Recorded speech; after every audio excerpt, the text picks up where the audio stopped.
दोस्तों पिछली कक्षा में हमने प्रश्नावली 1.1 के सभी क्वेश्चनों को देख लिया था। आज के कक्षा में हम प्रश्नावली 1.2 के सभी क्वेश्चनों को देखने वाले हैं। तो पहला क्वेश्चन है, सिद्ध कीजिए √2 √5 एक अपरिमेय संख्या है। तो कैसे सिद्ध करेंगे दोस्तों? तो चलिए बताते हैं। यहाँ पर पहले थोड़ा हम क्या करेंगे, रफ्कार करेंगे। यहाँ पर करेंगे दोस्तों रफ्कार।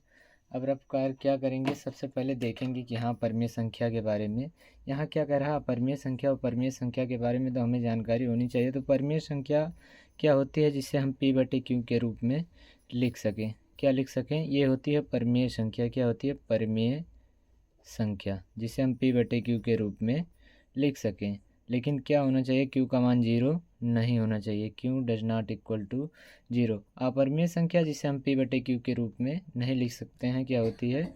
अपरिमेय संख्या होती है। तो कैसे सिद्ध करेंगे, चलिए देखते हैं। तो जो कहा है यहाँ पर, क्या कहा दोस्तों? अपरिमेय संख्या। तो हम इसे क्या मान लेंगे? उल्टा मानेंगे। यहाँ पर अपरिमेय है तो अपरिमेय का उल्टा क्या होता है? परिमेय संख्या। तो हम यहाँ पर हल करेंगे। हल क्या लिखेंगे? माना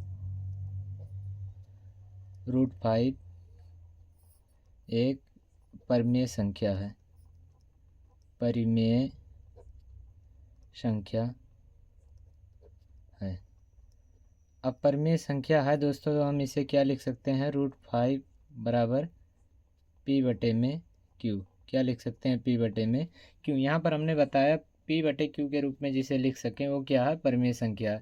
अब हमने यहाँ पर मान लिया कि √5 एक परिमेय संख्या, तो इसे हम क्या कर सकते हैं? p/q के रूप में लिख सकते हैं। लेकिन क्या होना चाहिए दोस्तों? यहाँ पर क्या है? p और q, p, q, जहाँ यहाँ क्या लिखेंगे? जहाँ p, q सहअभाज्य हैं। सहअभाज्य संख्या हैं। अब सहअभाज्य का मतलब क्या होता है दोस्तों? जैसे देखेंगे 2, 3, 2, 3 केवल किससे दोनों कटेंगे? ये 2 से कटेगा, ये किससे कटेगा? 3 से कटेगा, ये 1 से कटेगा, ये भी 1 से कटेगा। केवल दोनों संख्याओं में सिमिलर गुणनखंड क्या होगा? ये एक ही होगा। क्या होगा दोस्तों? ये एक ही होगा। तो ऐसी संख्याएं जिसका एचसीएफ 1 होता है दोस्तों, सहअभाज्य संख्याएं कहलाती हैं। मतलब हम कहें अगर 4 और 2 के लिए, तो ये सहअभाज्य संख्याएं नहीं हैं। अब क्यों नहीं हैं? क्योंकि यहाँ 4 के लिए देखिएगा 1 से भी कटेगा, 2 से भी कटेगा और 4 से भी कटेगा। 2 के लिए देखेंगे तो 1, 2 से कटेगा। तो यहाँ पर हमने देखा कि दोनों संख्याएं दो संख्याओं से कट रही हैं। क्या हो रहे हैं दोस्तों? दो संख्याओं से विभाजित हो रही हैं। 1 से भी कट रहे हैं, 2 से भी कट रहे हैं, ये भी 1 से, ये भी 2 से। तो मतलब जो केवल ऐसी दो संख्याएं जिनका उभयनिष्ठ गुणनखंड केवल एक ही हो, क्या हो? उभयनिष्ठ गुणनखंड केवल एक हो, सहअभाज्य संख्याएं कहलाती हैं। यहाँ पर उभयनिष्ठ गुणनखंड एक भी है और दो भी है। दोनों के पास एक भी है और क्या है? दो भी है। तो ये दोनों हमारी सहअभाज्य संख्याएं नहीं है। 2 और 3 हमारी क्या है? सहअभाज्य संख्याएं। 3, 5 क्या है? सहअभाज्य संख्याएं। 2, 5 क्या है? सहअभाज्य संख्याएं हैं। तो उसी तरीके से पी क्यू भी क्या है? सहअभाज्य संख्याएं। अब हम क्या करेंगे दोस्तों? दोनों तरफ वर्क करेंगे। दोनों पक्षों का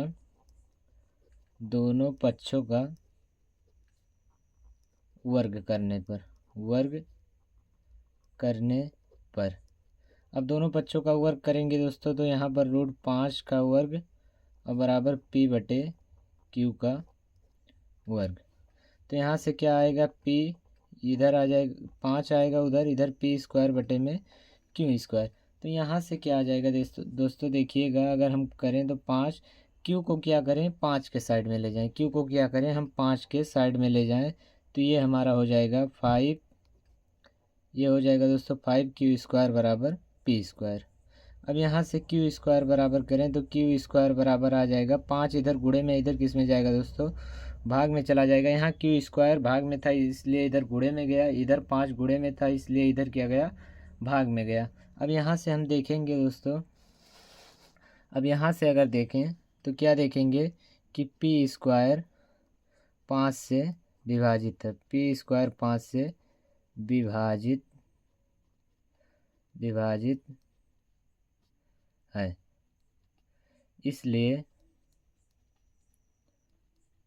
इसलिए p भी 5 से विभाजित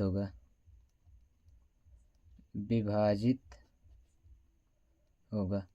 अब ऐसा क्यों लिखा गया दोस्तों, हम बताते हैं, इधर देख लेते हैं। जैसे क्या है, 2 का स्क्वायर, मान लीजिए किसका स्क्वायर है, 4 का स्क्वायर है।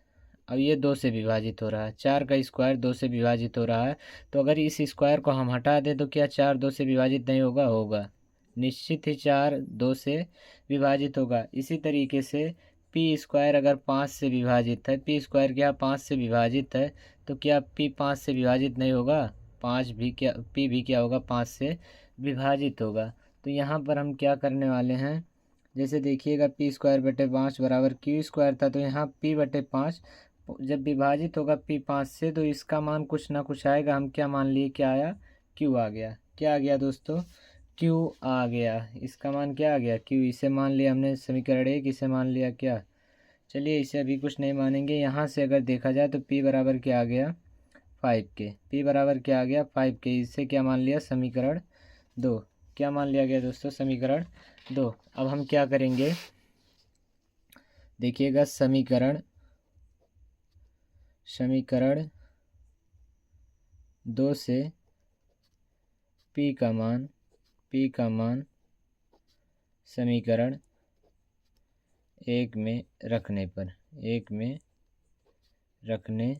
पर क्या करेंगे दोस्तों, समीकरण 2 से p बराबर 5 के कहाँ पर रखेंगे, p के जगह पर रख देंगे। तो यहाँ पे हमारा समीकरण 1 क्या था, क्यू स्क्वायर बराबर पी स्क्वायर बटे में 5। यही था मेरे भाई समीकरण 1। और समीकरण 2 क्या था, समीकरण 2 यहाँ से देखिएगा क्या था, p बराबर था 5 के। p बराबर क्या था, 5 के। तो अब p के जगह पर हम क्या रख देंगे, 5 के। यहाँ p जो है इसके जगह पर क्या रखना है दोस्तों, 5 के। क्यू स्क्वायर बराबर आ गया 5 के का होल स्क्वायर, उसके बाद में नीचे कितना आ गया, 5। अब की स्क्वायर करेंगे तो कितना आएगा, 5 का स्क्वायर, उसके बाद में के का स्क्वायर बटे में 5। अगर 5 से काटे दोस्तों तो एक स्क्वायर कट जाएगा। क्यू स्क्वायर बराबर हमारा क्या बचा, 5 के स्क्वायर। क्या बचा दोस्तों, 5 के स्क्वायर। अब यहाँ से देखें तो के स्क्वायर बराबर क्यू स्क्वायर बटे में 5। हमने 5 को क्या किया दोस्तों, बराबर के इधर लाए तो 5 गुणे में था, क्या हुआ, भाग में आ गया। अब वही बात फिर लिखेंगे दोस्तों, चूँकि क्यू स्क्वायर 5 से विभाजित है। क्यू स्क्वायर क्या है, 5 से विभाजित है, अतः क्या, अतः क्यू भी 5 से विभाजित होगा।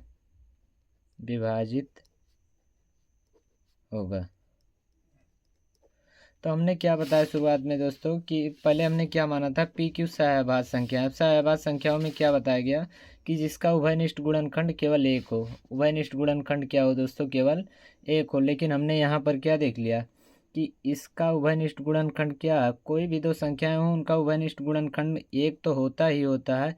यहाँ पर हमने देखा पी 5 से भी विभाजित है और क्यू भी क्या है, 5 से विभाजित है। पी भी 5 से विभाजित, पी भी क्या है दोस्तों, 5 से विभाजित है। क्यू भी क्या है, 5 से विभाजित है। इसलिए ये क्या है, सहभाज्य संख्याएं नहीं हैं।